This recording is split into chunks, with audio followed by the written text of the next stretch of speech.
Fala pessoal, sejam todos bem-vindos a mais um vídeo aqui do NS Soccer para vocês. A gente está vendo no futebol um moleque fenomenal chamado Haaland. A gente já fez alguns vídeos aqui sobre ele aqui no canal, mas eu achei necessário retomar esse assunto porque a gente começou a fazer esses vídeos lá no sentido de o quanto ele era ou poderia ser importante para o City. E agora, ele é o artilheiro da temporada, 22 gols num começo de Premier League fantástico, né? Champions e Premier também. E a gente precisa entender como era esse City e o que mudou com a chegada do Haaland, principalmente da última temporada para essa, tá? E aí entendendo, obviamente, a importância que ele passa a ter nesse elenco. Gostou do assunto? Peço, por favor, curta o vídeo, compartilhe o vídeo com o máximo de gente possível. Também se inscreva no canal, ative o sininho e deixa o seu comentário. É muito legal te ouvir e poder trocar uma ideia contigo sobre Haaland, sobre outros assuntos, sobre outros jogadores ou jogadoras de futebol. Importante é que a gente consiga se comunicar e trocar essa ideia. Combinado? Então, a gente vai para a vinheta e na volta mais City e mais Haaland aqui no NS Soccer.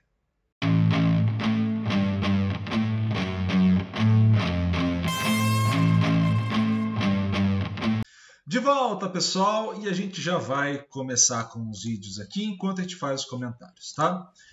A primeira questão que a gente tem que entender, o City, enquanto filosofia de jogo, não modificou, né? Não modificou substancialmente. Então vai ser um City, obviamente, ao longo desse tempo, com maior posse de bola que a maioria ou quase todos os adversários. Eu ia falar a maioria porque teve casos como o caso do Liverpool, que teve menos posse de bola, algumas outras coisas que acontecem também ao longo de uma temporada, tá? Não é só de uma forma que a equipe joga, mas principalmente a maioria das vezes tende a ser uma equipe com maior número de passes, maior número de finalizações, tende a ser uma equipe que consegue e passa a conseguir uma marcação-pressão muito elevada, e isso facilita o processo de recuperação da bola, faz com que a equipe tenha uma troca de passes após a recuperação um pouco mais direta, mas mesmo assim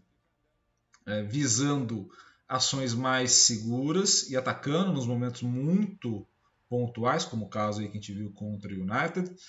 Então, assim, são pontos que a equipe vai construindo, né?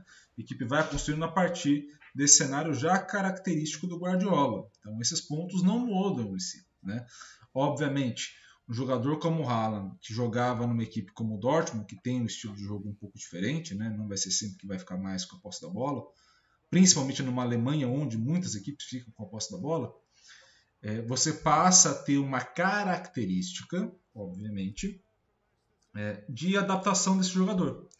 O jogador passa a ter que se adaptar a essa marcação-pressão, passa a ter que se adaptar aos posicionamentos e movimentações que seus companheiros vão ter que fazer. Então, isso vai caracterizar, obviamente, um processo de adaptação.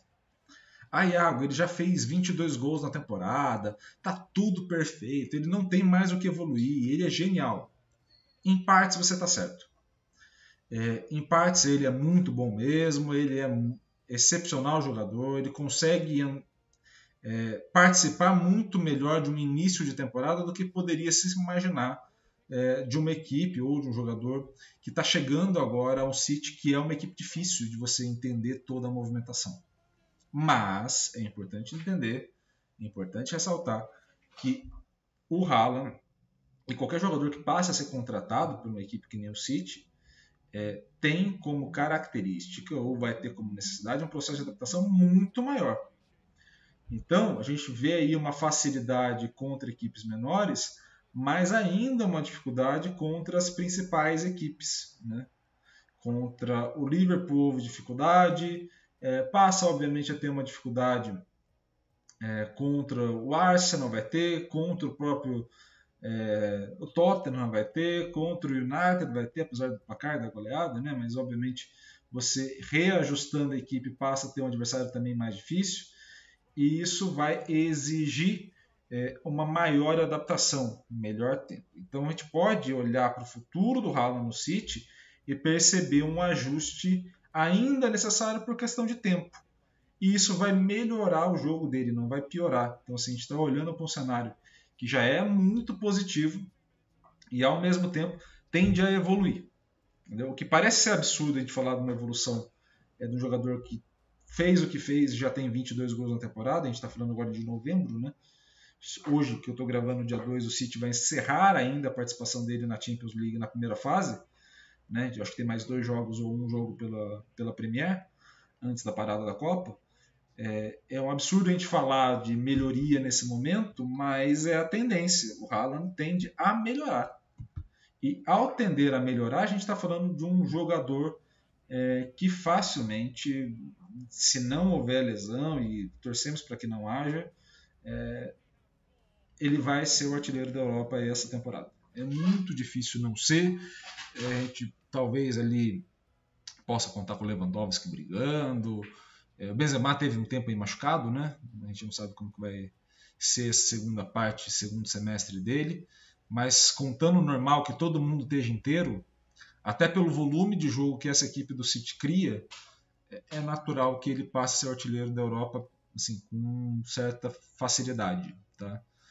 E provavelmente o maior jogador ou o melhor jogador da Premier ao longo do ano. Tá? E nesse sentido, o que muda desse City, né, que a gente está vendo aí, né, das outras temporadas, para um City que tem o Haaland, né? E começa a mudança de você entender um jogador que não vai ser mais esse jogador móvel como era o Agüero, por exemplo, no começo da passagem do Guardiola, ou como foi o Gabriel Jesus, ou como foi ali às vezes o Phil Foden, o Gundogan jogando ali naquela posição, né, como atacante mais centralizado.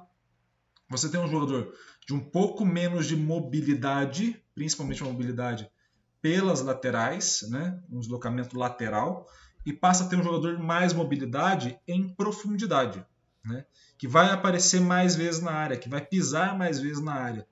Então, essa ocupação de espaço que ele vai fazer, obviamente, desencadeia uma mudança nos pontas, né, geralmente ali o Mahrez tem jogado, o Bernardo Silva tem jogado, então assim, o Foden, né, então desencadeia uma mudança no entendimento da movimentação dos pontas e também dos meias centrais, que vão pisar na área de maneira mais adequada. Ou seja, eles vão ter uma opção de utilização do Haaland como uma parede, né, ali para ele poder fazer uma jogada de 1-2, e também vão ter a opção de destinar a bola ali para o jogador que vai estar posicionado dentro da área. Dificilmente ele vai estar saindo da área. É um jogador que busca claramente o gol, né? Um jogador que fica posicionado para a última bola. Então, talvez ele participe um pouco menos ali do que esses outros atacantes participariam de uma sequência de passes, mas ele vai estar no momento adequado, na hora adequada, para poder realizar. Tá? Então, temos esse cenário caracterizado de mudança de uma equipe do City, que era necessária, até porque, em muitas ocasiões, quando a gente olha os dados das temporadas passadas, e principalmente da última temporada, é um City que fica muito com a bola, cria muita situação de jogo, de finalização, mas converte muito menos do que precisava converter. E Iago, quando que a gente pode observar isso na última temporada do City? Aquela semifinal contra o Real Madrid, né? Quando o City poderia ter matado o jogo umas 2, 3 vezes ali contra o Real Madrid, que a bola sobrou para o Mahrez, sobrou para o Bernardo, sobrou para o Foden, o City não conseguiu. E bolas daquela que sobrassem para um jogador que converte muito gol, como é o caso do Haaland, provavelmente a gente teria um City, se não campeão da Champions, mas principalmente avançando, indo mais longe na competição. Tá? Obviamente o jogo final seria inédito em si, não dá para prever, mas parte muito desse pressuposto de que em muitas situações decisivas o City não consegue converter os passes em finalizações em gol. Né? Então esse é o cenário caracterizado, obviamente. E aí, pessoal, vale a pena a gente entender também os gols que o City fez, o City Northern Forest, que foi um jogo muito importante, foi 8-0 o jogo, né? Então a gente vai dar uma olhada nos melhores momentos, né? Para a gente entender justamente o que vai modificar e como que a gente consegue observar.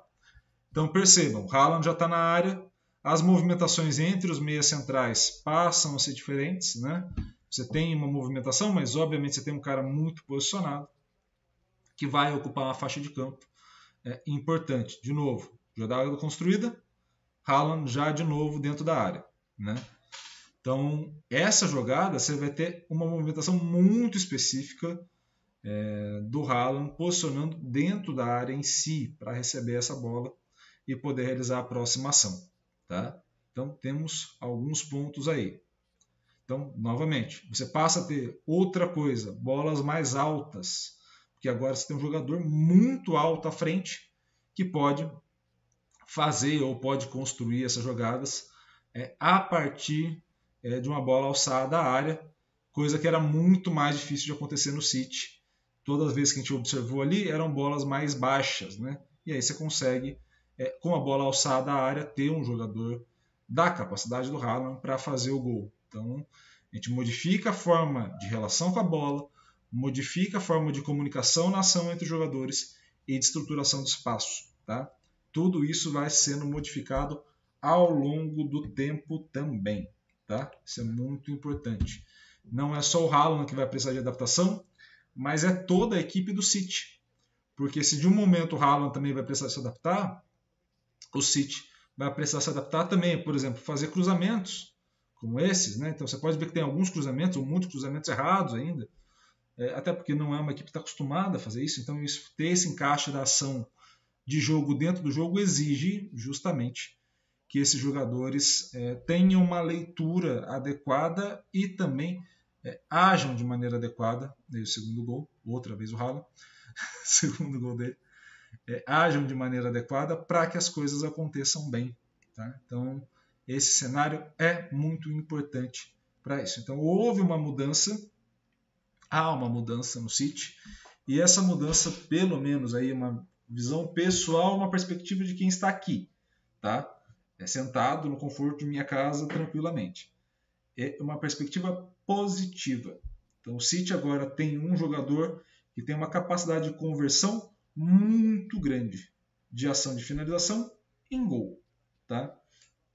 Sejam ações de finalização que são mais fáceis. E aí, o que eu estou chamando de são mais fáceis? É finalização mais clara, seja um pênalti, ou seja uma finalização cara a cara com o goleiro, por exemplo, algo do tipo. Até mesmo situações de finalização que são mais difíceis. E aí, lembre-se aquele gol que ele fez na Champions League, né? Em alguns dos jogos, se não me engano, contra o Sevilla, que ele faz quase que um escorpião, né? Um golpe ali de artes marciais para cima da equipe adversária. E aí o terceiro gol dele também. Então percebam como vai se modificando a forma de jogar sem modificar a filosofia. Então a filosofia do clube mantém e ele vai se adequando, se encaixando diretamente a isso. Tá? Isso a gente pode observar nesse e também em outros jogos. Aí os 3 gols dele com a camisa do City, né, nesse jogo, e a gente pode observar diretamente como é o encaixe dele e como houve essa modificação na equipe sem perder a essência. Muito importante, o Guardiola é um cara muito bom nessa leitura de quem ele pode trazer justamente para contribuir. Tá? E a tendência, como eu falei, é o Haaland ainda se desenvolver. Beleza? Espero muito que vocês tenham gostado. Tem mais Haaland amanhã. Então, por favor, venham aqui. 10 horas tem vídeo novo. E a gente vai comentar mais sobre esse grande astro que é Erling Haaland. Combinado? Então, obrigado pela audiência. Um grande abraço a todos e valeu!